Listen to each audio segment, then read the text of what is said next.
Hey guys, Kyle here. So, just before the show starts, I wanted to mention our Patreon. You can pay us $1 a month as a thank you, as a tip.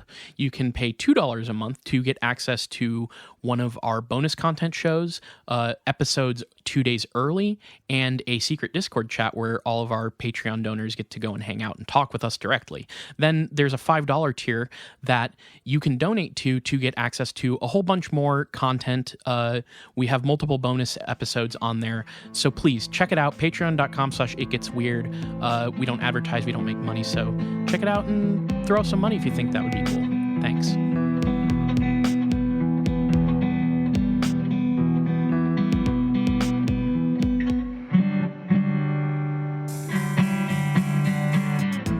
Welcome to It Gets Weird, our comedy show where we explore the unusual, the unbelievable, and the unexplained to try to make your world a little weirder. I'm Niall.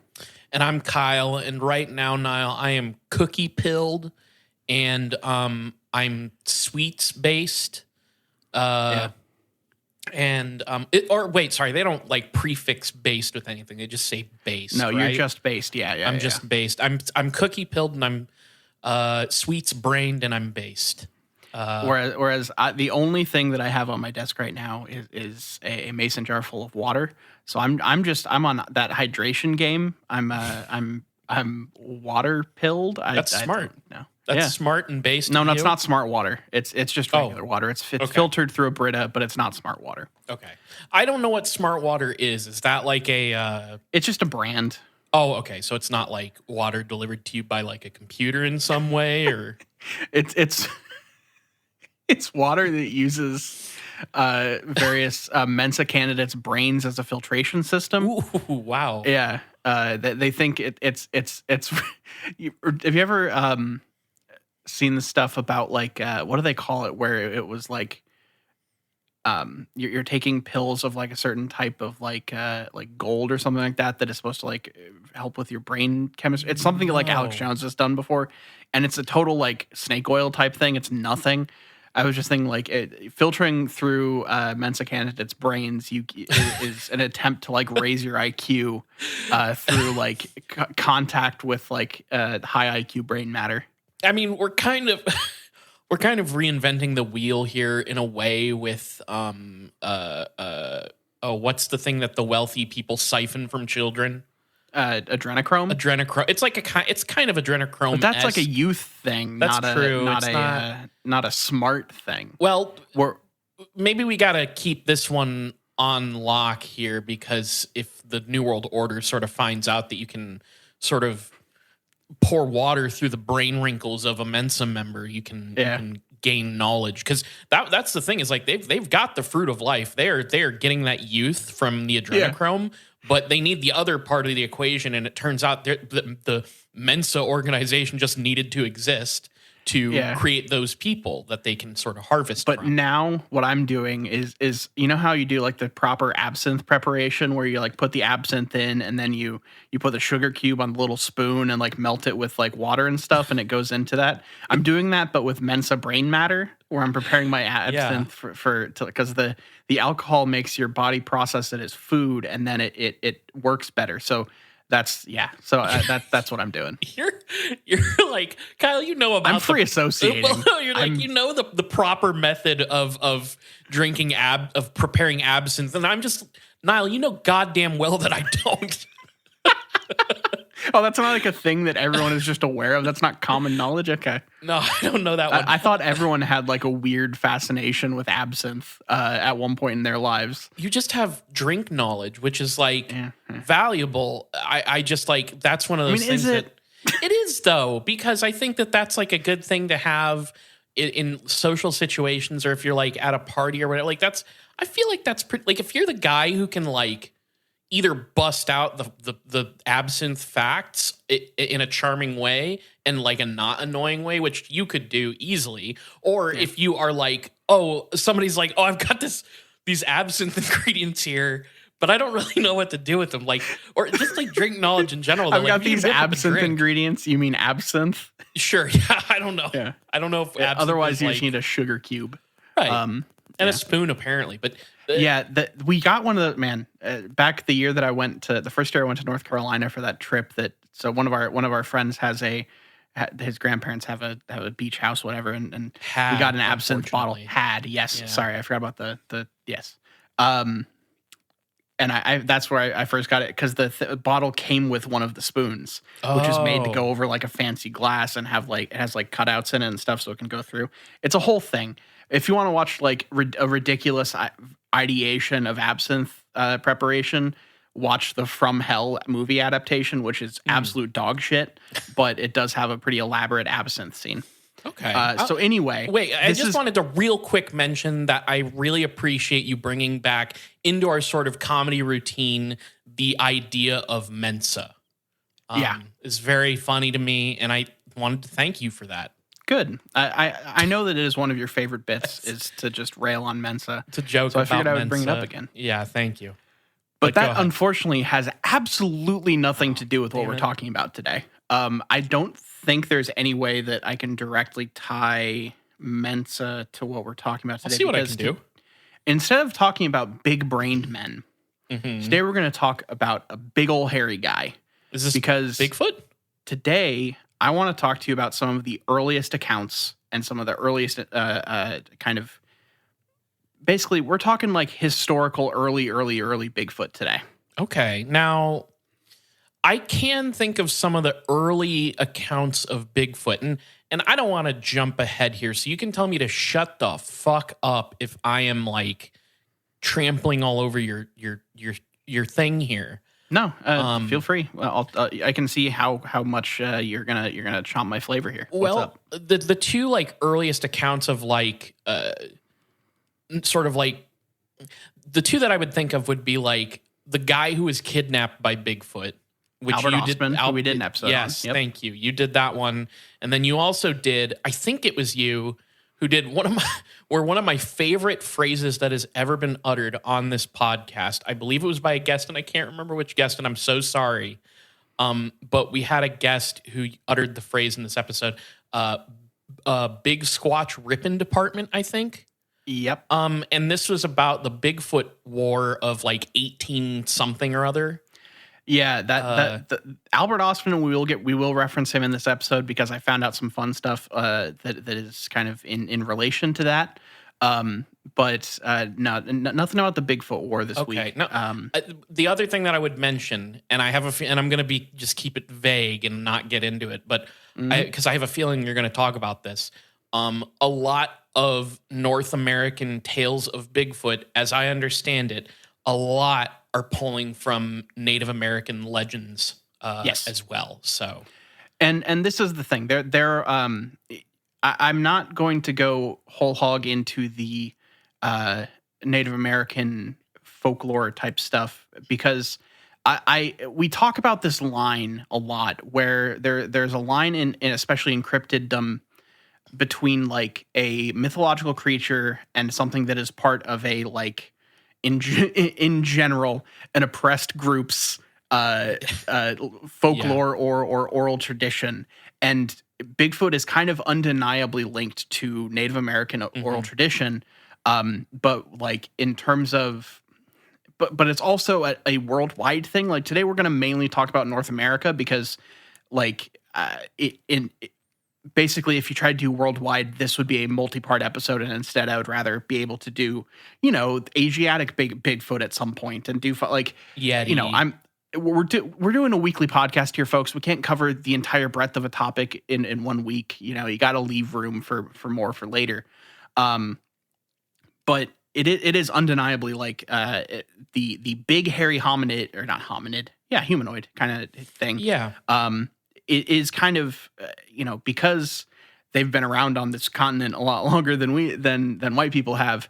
They are kind of inexplicably linked to old Bigfoot. And I'll talk about that stuff a little bit, but I'm mainly talking about like the foundations of our modern idea of Bigfoot and our where a lot of that stuff came from in some of the early accounts. And it's I think it's also like with a lot of big cryptid stuff and even UFO stuff, it's like there is something universal about an idea, almost universal about an idea like Bigfoot. I mean, usually it's not the same name, but like you can find Bigfoot's big feet Yeah. The idea of a large, hairy human creature in like almost every culture around the world. Oh, this is actually, that's a very good way to bring up something that I found. Ooh. There is, someone made you can make like custom Google Maps where you can like make like patches of stuff and like make your own kind of topography and stuff of like on just like a world map. And someone has made one that shows the name of the Bigfoot-like or Sasquatchian creature like basically everywhere around the world. So you can like just like mouse over a certain part of the country or some random part of the like Europe or something, and it will tell you like what is the folkloric like creature in that area. And it's really cool. Like if you just look up, it's like Google My Maps, Bigfoot around the world or something like that, and it'll come up, and it's really kind of fun to like look around because it just is a bunch of the names that you know, like your Yetis and your abominable snowman and your Bigfoot and all that kind of stuff. But then it's like every other regional specific version of the creature by name in all the places. Then you can just like you can look up one that sounds interesting, Google it, and find the stories and stuff. It's if you're just like wanting to kill 10-15 minutes sometime, just look it up and like mouse around. It's pretty cool. I love that, and I didn't know that specifically existed. But I am aware of another website that I absolutely love that is another just like delicious time killer, which is Liminal Earth. Have you looked at that? I have not. I don't think I've come across that one. Okay. This is the same kind of idea, sort of. Not really, but it's in the same. It appeals to the same person, maybe? Yes. Yeah, it would appeal to anybody listening to this show, I think. But FFO, for fans of. Yes, exactly. And it's liminal.earth. And basically what it is it's a world map, and you can tag it as all these different phenomenons, and it's people tagging locations with different phenomena and saying, here's my story of the phenomenon I witnessed here. Oh, that's cool. It kicks ass. I love Liminal Earth. I definitely recommend people check that out if they like that kind of stuff. Because I'm looking at the different things you can tag there. It's like classic UFO, cryptoids, dark forces, high weirdness, straight up. I'm going to go around and mark all police stations as dark forces. Yeah, basically, it's really it's a good. I'm going to get banned from Liminal.Earth.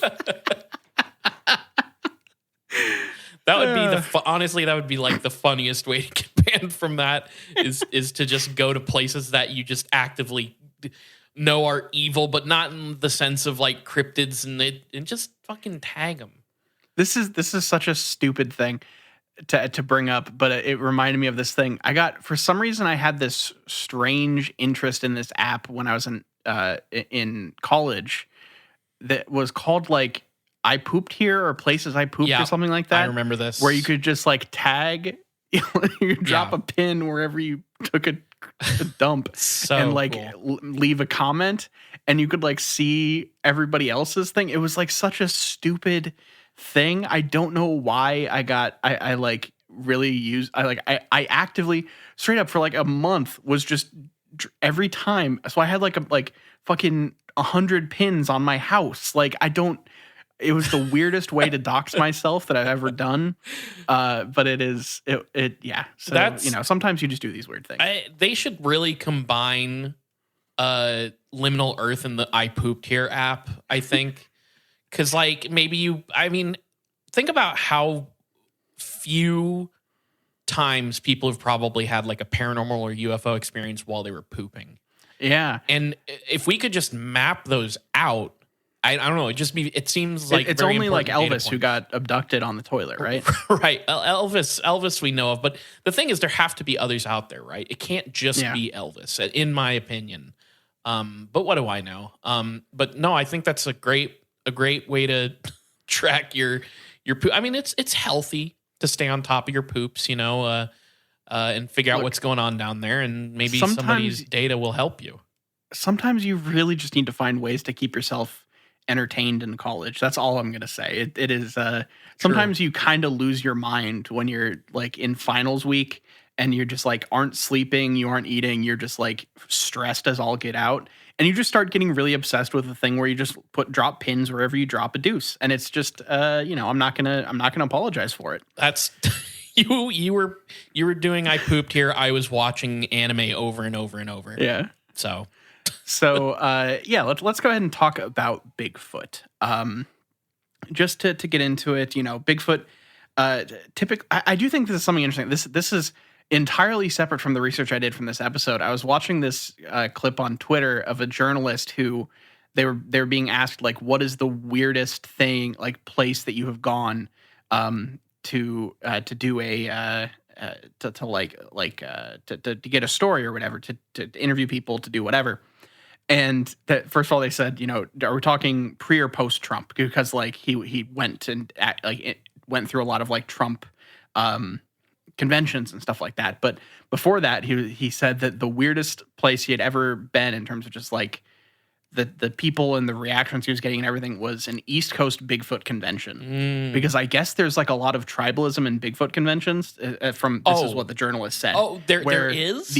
The East Coast Bigfoot conventions think the West Coast Bigfoot conventions suck. Oh my God. And there's like this like divide between East and West Coast because like a lot of people think of Bigfoot as a Pacific Northwest and like, California and up. Yeah. Kind of Northern California and up kind of creature. And then the East Coast also has like, the skunk ape and various kind of permutations in the woods and mountains and on the East Coast. And there's like a bit of a sense of ownership that is pretty taut between those two groups, I guess.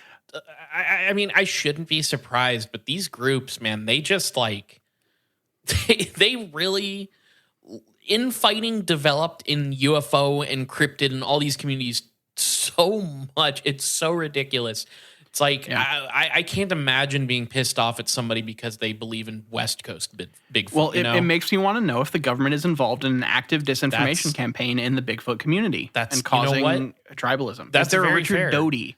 Is there a Doty of cryptids? That is a good question. I don't know. Yeah. Maybe it's something like, too many people were witnessing like escaped test animals from like lipstick factories, and the government has a relationship with whatever big company it was, and so they, we could start working on this theory. And then Harry and the Hendersons was a psyop. That's all I'm going to say. That's probably true in one way or another. That's probably true. John Lithgow's in on it and is a government agent.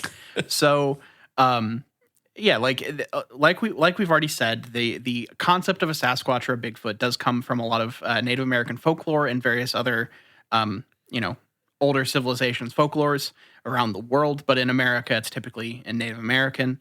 And it ranges from these like kind of nefarious human-like beasts that will steal children to more just like, creatures that live by themselves in the woods and want to be left alone.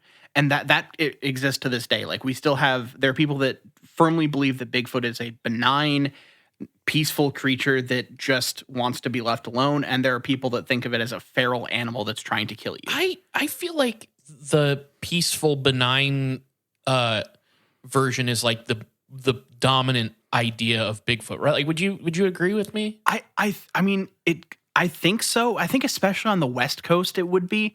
But I also feel like when you're talking about in the woods, a lot of people that go out and do Bigfoot hunting, or like Bigfoot's like searching for big feet, they tend to like, if they have a story, it's from like it, getting rocks thrown at them or some sort of aggressive kind of a turn on Bigfoot. So I don't know if I do think that the kind of benign one is a bit more dominant, but it's not an 80-20, Yeah. How do we know that when the East Coast Bigfoot hunters are out there, hunting for their Bigfoot at night, that the West Coast Bigfoot hunters aren't the ones in the dark hooting and hollering and throwing rocks at them because there's such a vitriolic sort of thing going on there? Like, how do we know that they don't kind of like do a swap every year when they go hunting and the East Coast goes out to the West Coast and does the same thing and they're neither's aware of the other one doing it? Like, how do we know that that's not the situation, Niall? I mean, it very well could be. It could be that like whenever there's someone on the West Coast gets word of like a Bigfoot expedition on the East Coast, they're like, haha, let's go ahead and take care of this. And they get their big furry Chewbacca suit going. They've modified to to like not break Disney IP.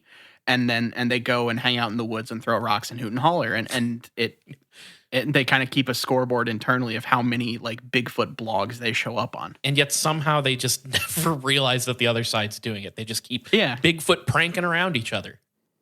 Yeah. Honestly, if we could all just get along, it would do a lot for us in the Bigfoot community. That's what I'm saying. So, as far as I could tell, the first like major compendium of like Bigfoot stories, first time like there have been books about Bigfoot before this, but the first time that someone tried to like compile a bunch of folklore was in the 1920s, in a collection of tales by someone named J.W. Burns. He took a bunch of different Native American stories describing various man-like beasts and tried to put forth the idea that these are all the same entity, and that kind of popularized the idea of the Sasquatch. It's not, he didn't invent it or anything. Like this is he just compiled a bunch of stuff and was saying these are all probably the same thing. But Bigfoot sightings can be traced back far before that, like way, way, way before that. With some major ones, including the Wild Man of Crow Canyon, the Winstead Wild Man. Both of these are probably big enough that we could do them as a single episode, so I didn't include them here. But then, famously in 1924, there was a prospector in Vancouver named Albert Ostman, who was kidnapped by Sasquatch. And a side note to that, I found out that Albert Ostman is not the only person in Canada in the 1920s to be captured by Bigfoot. To claim to be captured by Bigfoot. That's incredible. There is another one. I think there are actually three. Maybe one of them's not in the 1920s, but the second one is the story of a guy named Mukalat Harry. Sorry. He was a fur trapper in 1928 who was kidnapped and taken to a den of approximately 20 Sasquatches. And there's a whole story about that, and like I might do that as another episode. But I thought it was so. I literally like I was reading a thing, and so they just like threw out a reference of like, oh yeah, back in 1928 there was a fur trapper that was kidnapped by Bigfoot, and I was like, oh yeah, Albert Ostman, and then I just like checked it, and I was like, that doesn't sound quite right. And Albert Ostman was 1924. So then I looked it up, and there's another one. There's just another fucking guy that claims that he was kidnapped by Bigfeet. That's really insane. But also, I can't help but picture these 1920s Canadian guys just being like, "Oh, Mukalat Harry guy." They're talking about him. It's like, this hairy fella, is he a mook? Oh, he mook a lot. Oh man. So no, it's I don't know if that's the correct pronunciation. It's Muchalat. I went with Mukalat. I'm going with Mukalat. That works for me for now. But if someone has like, that's the thing. I didn't do a lot of research into that guy because I think he's its own episode. I've added him to my list of potential topics, and there may be another early Bigfoot stories episode in the near future. Just because I find, like, much like UFO lore, I like seeing the kind of pre-codification of what these stories are, like digging back further and seeing when, like, if there was more variety back before everyone knew the lore of Bigfoot, Mm-hmm. And I think that it's just interesting to look into the historical accounts in this kind of way. So yeah, but these are far from the oldest accounts of Bigfoot. As far as I can tell, the oldest account of Bigfoot comes all the way back to 986 AD. That's at least in terms of recorded account. Yes. Okay. It was recorded by Leif Erikson and his men. Sorry. Go on. I'm just surprised by all this information. When they first landed in the New World, the Norsemen wrote about man-like beasts that they claimed were, quote unquote, horribly ugly, hairy, swarthy, and with great black eyes. They would write stories about seeing these huge hairy men that would tower over them, and had a rank odor and a deafening shriek. They would be so loud out in the woods and everything that they would scare a lot of the people in this expedition. They called them the name Skellring. And there are many people that believe that this is what we now call Bigfoot. Okay. Is there like I get that there's a description here, but like, what is there more context to that? Like, or is it just like we saw these fucking guys? Okay. Anyways, moving on from that point. I mean, they basically would just describe these creatures that they would see. I don't think they had any like major like fights or anything with them. They just would find them in their journeys and in their travels and record it in their journals. And the term Skellring means basically barbarian, and it comes. This is some context that I found on this website that I don't know. This seems to be just kind of their take on it. They were really hung up on the fact that the Norsemen called these things hairy. And this is the big reason why they think it's a Bigfoot, because the Norse people were quite hairy already. They had a lot of hair and beards and like chest hair and all this kind of shit. So like them specifically calling out another thing as hairy in comparison means that these things were probably entirely covered in hair and weren't just like, a Native American person out in the woods that hadn't shaved, Yeah. Like, so they think because they were so large, feral, big, hairy, massive, scary things that these were a specific other type of being. I can kind of understand it, but it also kind of feels like a leap. You know what I mean? It's like maybe they're saying maybe they're saying like, oh, they're hairy like us. Isn't that nice? Yeah. Like. But it very well could just be a dehumanization of native peoples, like that. I wouldn't put that past them. But that is the like, if you look around for like oldest account of Bigfoot, you will see this brought up on a lot of places because a lot of people believe this is the first like written account of the creature. So, but the actual name Bigfoot is much more recent. The name Bigfoot, as far as I can tell, came from a news item from 1958. So before this, Sasquatch was a thing that came around. The term Sasquatch comes from a First Nations word from Canada, Saskets, I believe it would be how it's pronounced, from Western Canada. So that word predates Bigfoot heavily. But Bigfoot comes from a journalist of the Humboldt Times named Andrew Genzoli, who highlighted this letter from a reader about loggers in Northern California who had discovered these really large footprints. And Genzoli joked in a letter that he was writing, like in the column about this letter in a paper, maybe we have a relative of the abominable snowmen of the Himalayas. And he basically just put this because he thought it'd be a fun story, these weird big footprints out in the woods and everything. And because he was really highlighting the fact these were very large footprints, they started to call this thing Bigfoot, and then that just turned into the term for this creature as Bigfoot. Okay. So, that is, as far as I can tell, the accepted origin of the term Bigfoot in our language. Okay. Not as exciting as I'd hope. People saw footprints. I guess that's the classic Bigfoot thing, but I would hope it'd come from a story where somebody got like trampled or kicked by a Bigfoot, could have been, more exciting, a little more action packed. Yeah, but it is a little like anticlimactic. It's like, oh, how did we come up with the term Bigfoot? Oh, some people saw these big footprints, and a person put in the paper, and because they, how do you get a big footprint? You need a big foot. It just then that became the thing. So I do think it's interesting that like that's where that came from, and so I get why like. Because of how that started, I get why like the delineation between Sasquatch and Bigfoot is kind of muddy, because one started out as like a joke in a newspaper in the 1950s, and one is taken from a word from like a Native American, or not Native American because they're from Canada, a First Nations tribe, from way longer ago. So, like this is.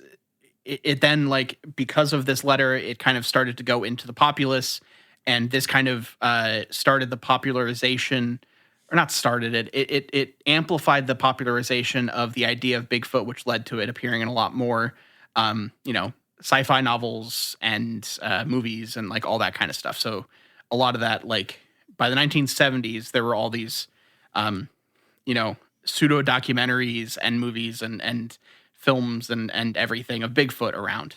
So people tend to think of that as the origin. Do you maybe you have this in here, but where does the concept of like the missing link come in? Because that's another thing that I've always kind of felt was associated with Bigfoot, is that like people had like tried to theorize about like the missing link between like, monkeys and humans, so like I don't have like a date or anything on that. I don't have like a lot on that. There's a thing that I pulled from that might have more information on that I didn't pull that from.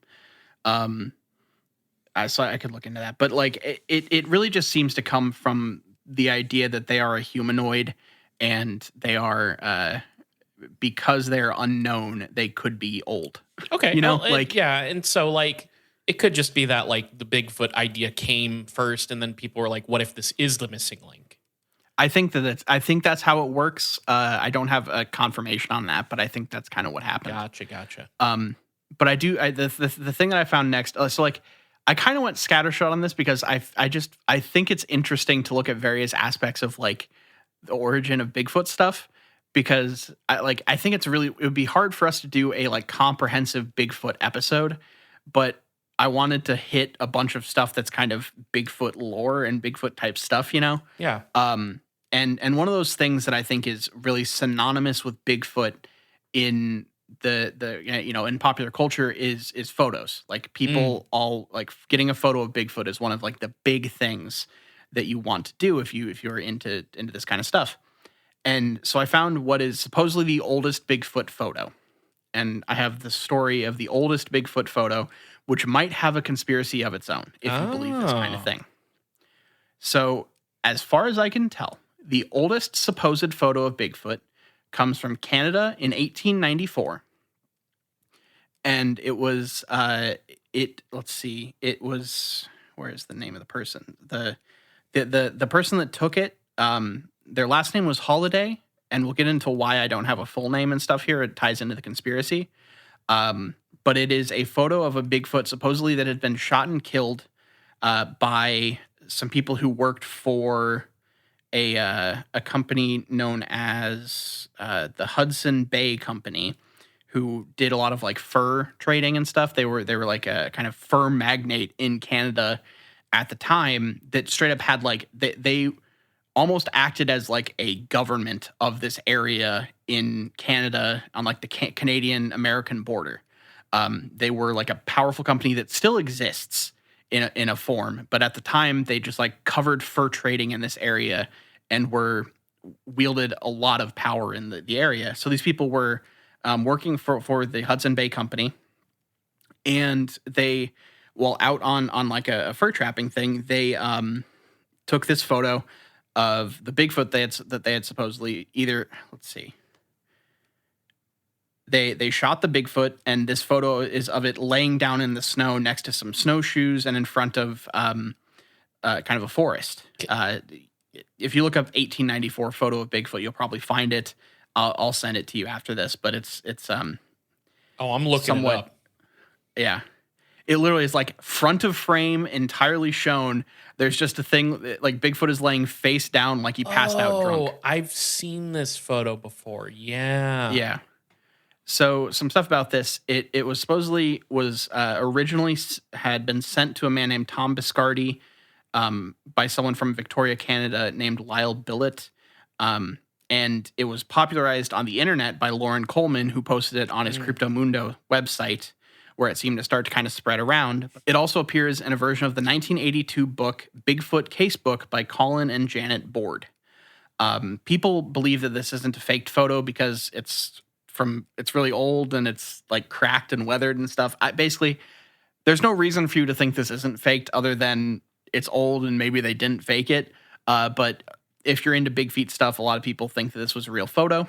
And it just straight up is just a photo of Bigfoot face down in the ground dead. So yeah, I mean, he does just kind of look like he's had a long night, a bit of a bender in this photo. It's kind of sad, honestly. It also kind of looks like a dog. It does. Can I say that? have that kind of energy. It looks like Wilfred, you know? Yeah. It does kind of. So we don't have a lot of the specifics of where this photo was taken exactly and what the events of it were. And that is part of the conspiracy, because on the back of the photo, it says year 1894, Yallacombe River around Lillooet, BC, Forestry, Hudson Bay Co. They took the picture, and the guy that was in the picture went and stole them back from the forestry records. I believe his last name was Holiday. Don't know his first name. Never took all pictures, only one, and took pictures of the rest. Glass plate photography. So this is all supposedly some information about that basically says this was a photo taken in 1894 on the Yallacombe River around Lillooet, British Columbia, by foresters of the Hudson Bay Company. And then people from the Hudson Bay Company took all of the photos that were taken, which there were supposedly multiple. And a guy named Holiday broke in and took just this one glass plate photo that he was able to secure, and that's the only one that we have. So that is the information that we have about this. That's pretty wild if any of it's true, but I don't know how you verify that story. That's the thing. It's really hard to do. But like the thing that people find weird about this is at the time it was glass plate photography. You had to have someone with an understanding of that to take this photo. So this had to have been like a multi-man expedition type thing. The fact that there are multiple photos, some of which supposedly had people in them, if you believe I don't know where they get that information about these photos that I don't know if they actually exist. But they this whole thing that basically the Hudson Bay Company are effectively supposedly suppressing the information about these Bigfoot photos and might have them somewhere in their records. And could even have like the website that I got this from, which was like Ancient Origins, I believe, was hypothesizing that because Hudson Bay dealt with furs, that they might have like a skinned Bigfoot pelt that they were also hiding that might be owned by like some fucking weirdo in the company. So it really kind of goes off about that kind of stuff. And because this thing mentions there being multiple photos, they just concoct this entire conspiracy theory because Hudson Bay, literally the area that this was in was what was then known as Rupert's Land, which was wholly owned by Hudson Bay Company. Like the entire area. At one point, the Hudson Bay Company owned about 15% of the landmass of North America. Can I just say real quick, and maybe it's controversial, I don't think a company should be allowed to do that. I don't even back then that seems insane. But, it's pretty ridiculous. So this company was very wildly powerful at the time, and were one of the largest landowners in the world at that point. Today they still exist, but they don't own 15% of the North American landmass.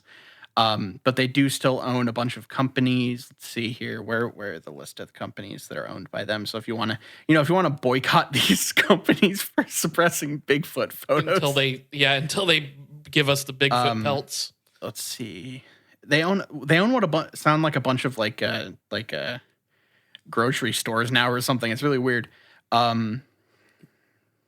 Cool. Well, I'm not buying any of their groceries or produce until they release the Bigfoot pelts. I want to wear the Bigfoot pelt. Man, I'm really not finding where in my notes I have the list of the companies they own. Anyway, it's not super important. They probably don't actually have Bigfoot photos, but they do have like an archive area in somewhere in their like on one of their corporate ownings in Canada that this person really wants to go and raid for Bigfoot photos. So yeah, this was just like, that is, as far as I can tell, the oldest known photo of Bigfoot.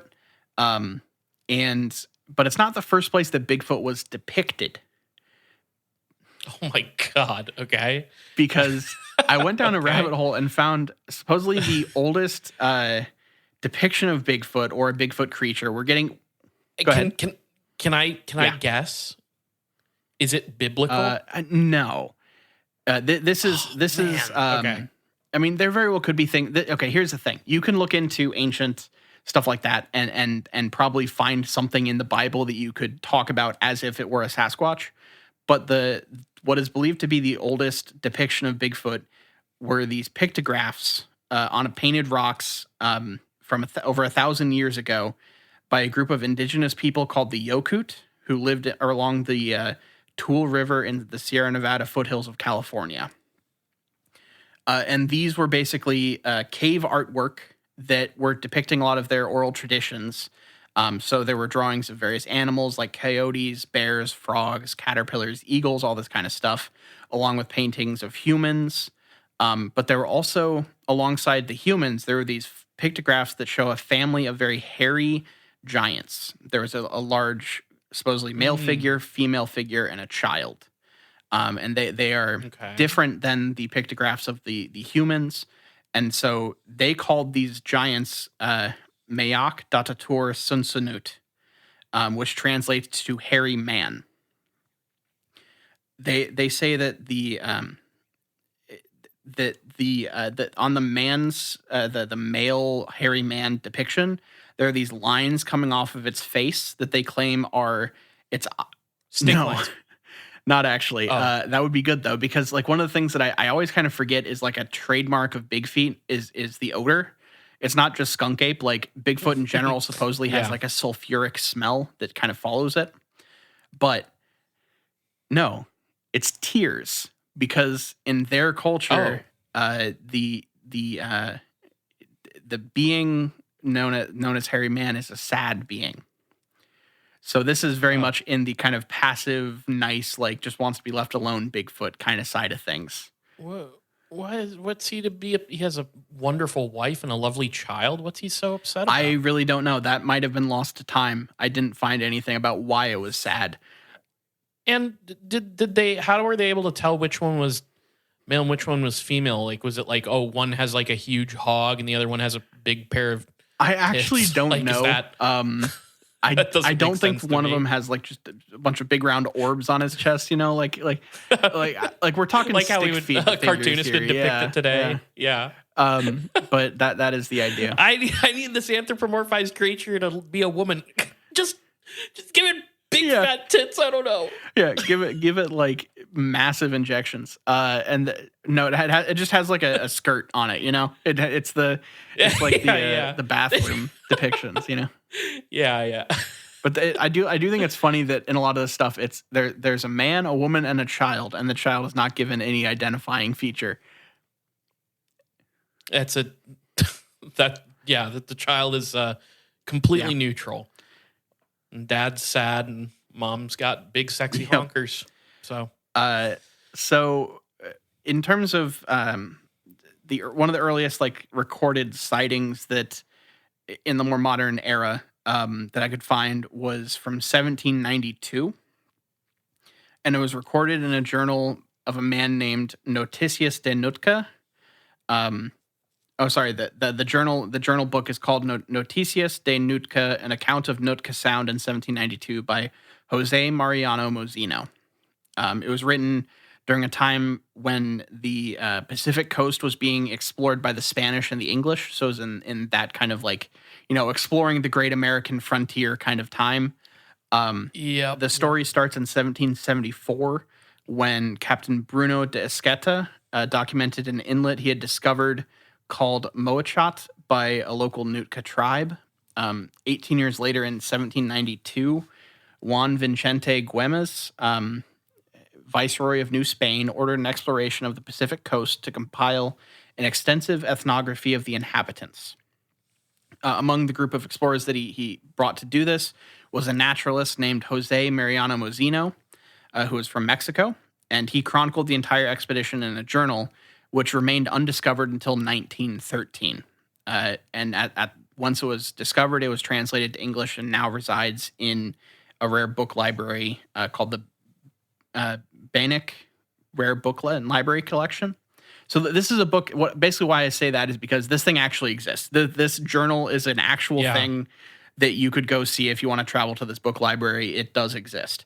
That's cool. And it was written in the late 1790s and was not found until 1913. So it's just kind of a cool thing, you know? Yeah, that is legitimately cool. There's all kinds of stories from that era of like random shit like that survived, of like, explorers and stuff like that. But the entire team just dying in horrible ways. Yeah. It's a really fascinating period of history of people just willingly getting lost in jungles and dying terribly. So the actual account of it was that there was a creature named the Matlog, which looking up the Matlog is actually how I found that website with all the regional Bigfoot names, because it's on there. Which it dwelled in the mountains and terrorized the tribespeople of that inlet. Matlog was described as having a huge monstrous body covered in black bristle-type hair. The creature's skull was similar to a human's in shape, but much larger, with sharp, strong fangs similar to a bear or wolf. Its arms were long with curved claws on the fingers, and it was known to make this terrible scream, which is another thing that is very common in Bigfoot. And so the tribespeople that he was, documenting here thought of this creature as some type of demon. And this was just the thing that these people knew about. There aren't any like specific accounts other than just like that it kind of just terrorized these people with screams and like chasing them around in the woods and stuff. I didn't find like a super intensive accounting of a particular encounter. But that is like one of the oldest Bigfoot encounters from the Pacific Northwest, where Bigfoot kind of supposedly comes from, I guess. But screaming and terrorizing. I love that for him. This is over time they stopped using that term and started using Sasquatch and Bigfoot and stuff. But for the the people in that area, this is still kind of a term that they use occasionally for the specific Sasquatch in their area. So I have two more stories for you. The first of which, I think the reason that I find it interesting is it's from an 1890 book where President Theodore Roosevelt had an experience with Bigfoot. Had a story of Bigfoot. It's from a book called The Wilderness Hunter, which I think was written by Roosevelt, or at least was written about Roosevelt. I forget which one. And he described the story that he had been told while, being Teddy Roosevelt and being like a fucking masculine, weird badass in the woods. He was always like at least in terms of in popular perception, he was like a woodsman that would go out and like hunt and do all this wild shit. So this is President Teddy Roosevelt's Bigfoot story, where it depicts the savage killing of a woodsman in either Wyoming or Montana. The president wasn't sure because I guess like when you're out in the middle of the woods, it's hard to keep track. Why did Theodore kill this man? That would be... I hadn't even considered that maybe this story was him covering up a murder, the good old presidential or vice presidential thing of accidentally shooting a man in the woods. So I was out on this trip with this guy that I fucking hate, right? Real asshole. And this Bigfoot just comes out of nowhere and dismembers him. There was nothing I could do. Yeah. Also, I'm the president. I pardon myself. Gotcha. So the story came from a couple decades earlier, and it came to Roosevelt by way of a man named Bauman. I don't know the guy's first name. That's just how he's referred to. Bauman and a friend were deep in the woods stalking an unknown animal. The animal had the track showed that it walked upright on two limbs, and it was definitely not a bear. The creature they thought was no normal creature. It had to be abnormal, and it like the footprints were very large, and it seemed to just not fit with any of the types of creatures that these pretty experienced woodsmen and trackers had experienced. So that they knew it wasn't a bear, they knew it wasn't anything big, anything that they knew about, and they were trying to figure out what this thing was. For 2 days, the two friends trailed the unknown beast, who they kind of were worried about was actually tracking them too. So it was kind of this like cat and mouse thing, it seems like. But when Bauman one time was briefly away from the camp where he and his friend had set up, he came back to find the entire camp in just like tossed, just fucked up, everything disheveled, torn apart. And in the middle of it all, he stumbled upon the body of his friend, where this guy's neck had been savagely broken, and it seemed like whoever had done this had taken a very large and heavy object and just like trampled over this guy. So this guy had been like stomped to death effectively, and his neck had just been like broken crazily. Which came first? I do not know. Was he spared the terrible trampling, or was his... Hey, the trampling could have broken the guy's neck. I mean, I really don't know. It just is. I guess it's just true. Described as his neck was savagely broken, and something very, very heavy had been trampled him, and he had been just fucking Jesus. Effectively, if this were a cartoon, this man would be a flat pancake with a real 90-degree neck. You know, that's and his angelic ghost with a harp is flying up to heaven. If this is a cartoon. So this guy. Yeah. Which it's not. This is supposedly a real thing that President Truman, not Truman, Jesus, President Teddy Roosevelt fully believed was a real story. Did. Or maybe he did. Maybe Roosevelt. Or he did it. just deadlifted a big rock to add weight to him and just trampled a guy to death. I don't know. Yeah, and maybe he wore big old foot extensions and just fucking ran over this dude in his sleep. We don't know. We'll never know. So upon seeing his friend that he had spent the last multiple days traveling, trying to find this, unknown creature trampled to death and savagely killed, he kind of freaked out and fled the area and did not stop until he had returned back to the safety of civilization. This was a shocking experience that Bauman would never forget, and this psychologically scarred him forever, and it really bothered him in his future treks into the woods of the U.S. There's no specifics about how it scarred him. It just seems like from then on, anytime he was deep in the woods, he just was kind of fucked up and scared for his life from this creature. Yeah, I mean, this guy was fucking brutally smashed to death in the woods by something that you pick a thing that it did to him, it could flip a coin. It could be anything. So the last story I have for you here, I wanted to do because it's a Bigfoot encounter that took place during the Civil War. And there's something about that tickles me. That's juicy to me. And it's not just the Bigfoot that's juicy. So the story says that a Union private in Harper's Ferry had an encounter with a Bigfoot, and we know about this from a letter that he had written.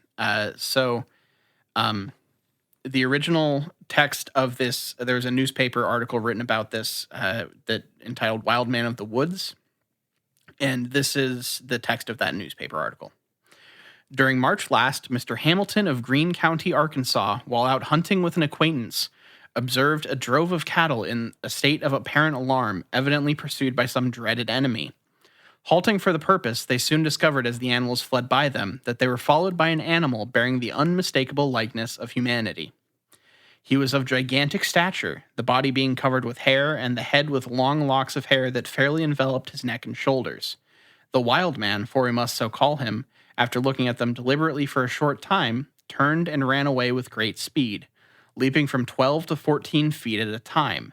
His footprints measured 13 inches each.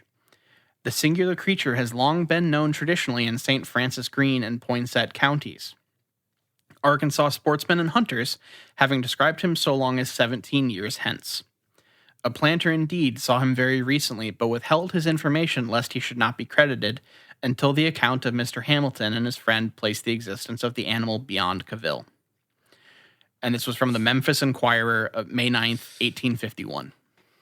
Wow. Imagine if they'd recruited him to fight the Confederates. Hold that thought. Oh my God. There's no way.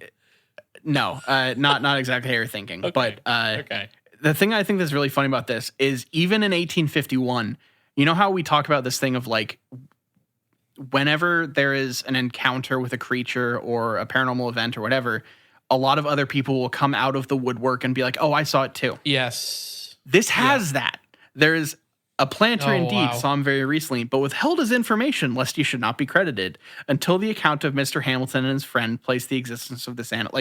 Straight up, someone else was like, "Oh, I saw it too. I just didn't tell anyone because I thought that I wouldn't be believed." So once this guy I wouldn't said get it, my 15 minutes of fame. I think it's fascinating that all the way back in 1851, that was already a thing that was happening, and so like that trope is not modern. It exists. It's been that trope is almost 200 years old. Always been there. That's crazy. And then in 1999, a collection of autographs and old letters was appraised and authenticated from an estate sale in Hartford, Connecticut. Amongst this were several letters written by Union soldiers during the Civil War. A few of these letters were written by a Private James Moore of the Pennsylvania 67th Infantry Regiment Company K. The letters were addressed to his wife, Ida Moore of Philadelphia, Pennsylvania. One particular letter described an incident from when Private Moore was on guard duty in Harper's Ferry.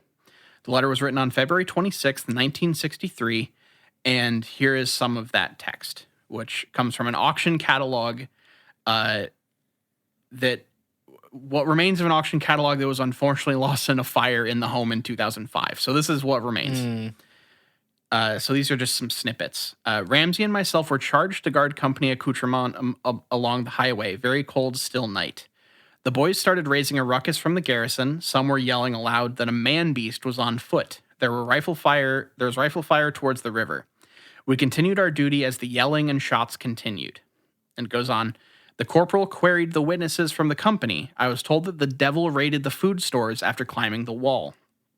And then it was covered in thick layers of dark hair, and then maybe 8 foot from head to toe. That was all that was written that we still have, because some of it has been either destroyed or torn away or whatever. So supposedly, a Bigfoot raided a Harper's Ferry pantry of the Union Army in 1963. Or not 1963, sorry. My brain deflated a little bit, and I had to think. That rips so hard. You have no idea. You've unlocked something in my brain where I want the crossover of fucking Civil War and cryptids more than anything. Well, in my life, if you want to kind of expand on that, we can go ahead and move on to the big question. Well, can I go ahead? Can I put a little nightcap on here, because maybe this will be a segment. Who knows? But I've been dying to do this the entire episode. I'm on Liminal Earth. I have it pulled up on my screen right here, and I'm hovering over a Southern Indiana story on the border of Kentucky for a cryptid story that just the label says high school goblins. Can I read that to you and like sight unseen? Hey, maybe we'll make a Liminal Earth segment going forward. That'd be fun. I kind of like that. Let me open this and see what it says. Okay.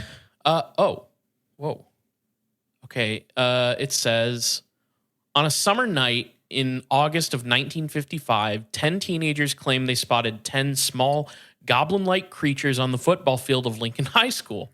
They supposedly lopped off into the darkness after the kids started throwing stones at them. 1955 was the same year as the Hopkinsville Goblin incident, and some locals believe the creature sighting at Lincoln School was connected somehow. This is a historical account taken from local newspapers. Wow. So you just accidentally stumbled upon I just addendum to Hopkinsville Goblins. Yeah, this website fucking rules. So I just maybe we could have a segment where it's just like whatever thing we're talking about UFOs, we're talking about conspiracies. We can just go to the associated tag and find a random one and read it. That's kind of fun. I'm all down for some segments. We're like 6 years into this podcast. Maybe we'll start doing segments. No segments. Kyle's car update didn't really go over so hot, or it did, but I feel like it was one of those things that it was kind of ironically taken too, Yeah, which is how I had hoped it would be taken, and this is very sincere. So maybe we can do this. Big question time. Yeah. If Bigfoot were to fight on one side of the Civil War, which side do you think they would support, and how would it have changed the outcome of the war? I mean, look, I can't even begin to posit the concept that Bigfoot would fight with the Confederates, right? Like, I don't see Bigfoot as that guy, you know. I do not see him.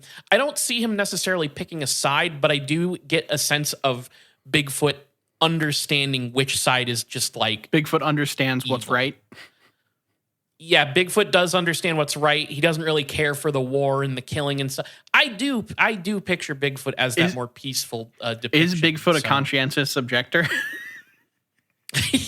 Yeah. Bigfoot is actually one of the first anti-war protesters in North America. Bigfoot is one of the first draft dodgers. He went to Canada. Yes. But I also think he would recognize that, like, clearly, you know, we got to fucking take these Confederates out. Okay, so I'm picturing like if we could like whip up a great, beautiful image of Bigfoot tearing a Confederate flag in half that's also on fire. I want that'd be good merch. Piece of art. Yes, that would be amazing, and I would hang that shit in my house as soon as I could. That's what I'm kind of picturing. So Niall, why don't you go ahead and explain why you're going to say that Bigfoot would be on the side of What's funny is I was talking to Jules before this episode, and she asked what the big question was, and she asked what I thought, and I say, I don't know. A lot of times, not to spoil anything, I tend to like, instead of I tend to try to take whatever opinion Kyle doesn't, because I think it's more interesting.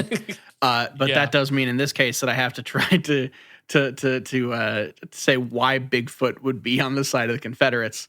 And I think it's really just all about Bigfoot's all about tradition and you know, it's about you know, the heritage not hate. You know, Bigfoot's not racist, but and you know that's the greatest way to start a sentence. So you know, Bigfoot I think just wants to keep is anti-large government and thinks that the Union was really overstepping and you know, Bigfoot's really into states' rights. Bigfoot, you have described. I honestly don't know what's worse. The idea of Bigfoot being on the Confederate side or Bigfoot being like a fucking like good old boy libertarian. It's probably the Confederate side cryptid do you think would join the Confederacy? What cryptid would like side? The Jersey maybe? Devil. I don't. Like an evil cryptid, right? Yeah. Like a cryptid that like is mean. What about Mothman as like a double agent? Because when Mothman's around, it's predicting calamitous events. So it hangs around the Confederate army as like an omen of death. Yeah. I mean, he could really just hang out around the whole fucking war, right? Like everybody's getting murdered and up in that shit. Yeah. So it's like when Mothman was seen in an elevator on 9/11 in New York. God, Jesus Christ. Yeah, it's I think like an evil cryptid would be like I'm on the pro-slavery side of this war. You know, not cryptids, but maybe the Archons, you know? Yeah, like the Archons were definitely the interdimensional alien beings. The Archons were definitely at play there. Okay. Sapping all the energies off the battlefield. For sure. Just a shirt, just like an image of Bigfoot saying states' rights is really fucking funny to me. That is very good. I like that. Don't tread on me. And it's like a really big stomping on the stick. Oh my God. Jesus Christ. Please no Steppy, and it's a Bigfoot. Oh, fuck. Okay. I love this. This is a beautiful well, here we go. Thought experiment. Little challenge for the week. Anyone who wants to make any of the dumb shit in this vein into art, God. Feel free and send it to please. Send it. Where can they send that, Kyle? We can take care of some business and tell them where they can send those things. Yes, please. You can send it to us on Twitter at IGW Podcast. You can also send it over and follow us at facebook.com/itsweirdpodcast. And you can't really send it here, but we are on all of your favorite podcatchers, from Stitcher to Google Play to Apple Podcasts to Spotify. If you listen to podcasts somewhere, look up It Gets Weird and we're probably there. Twitch.tv/itgetsweird. I don't think you can send links like that to the chat there, but you can like come in there and say like, hey, I'm working on your Bigfoot states' rights painting, and I'll be very appreciative of that. So go ahead and check us out on Twitch. And then itgetsweirdpodcast@gmail.com. Yes, you can send your artwork there. It's been a while, but we've had a couple of fan art pieces over the years, and I would absolutely kill to see more, especially if people are drawing shit like this or painting it or whatever medium you choose to go. Honestly, I used to draw. I should just kind of be drawing some stuff too, huh? Yeah, I think that'd be good. I don't know. I can't believe I don't do that, and maybe this will have to be what kicks me in the rear and gets me drawn again. But I really would love to see people's depictions of this. That would be amazing. Jesus, what else do I say? Oh, patreon.com/itgetsweird. You can send us stuff there. But first you have to pay the toll. The toll we have a $2 tier and a $5 tier. At the $2 tier, you have access to It Gets Weird TV, a show where we're currently discussing the X-Files season 1. And that show comes out every other week on Thursdays. And then at the $5 tier, you get access to It Gets Weird TV, plus the shows that come out in the off week. Sometimes it's me, sometimes it's Niall. Sometimes we watch a movie. We do all kinds of different stuff. And whether you donate to the $5 tier or the $2 tier, you get access to our mainline show 2 days early on Friday instead of Sunday. And you get access to the Discord where we are chatting with listeners all the time. People are saying all kinds of fun stuff. And I'll be honest, they've inspired us to look into certain topics for the show too. So that's definitely, if that's something that you're looking to do, check it out. And then we have a $1 tier where you don't get anything out of it. You're just giving us a tip, basically saying, hey, I like what you do. Here's $1 a month. Thanks for doing it. If you can't donate, though, please tell your friends, tell your enemies, tell your congressman all about It Gets Weird. Thank you all for listening. Thank you for supporting the show. Keep telling all your friends all about It Gets Weird podcast. This has been It Gets Weird, and I've been Niall. I'm Kyle, signing out. Peace.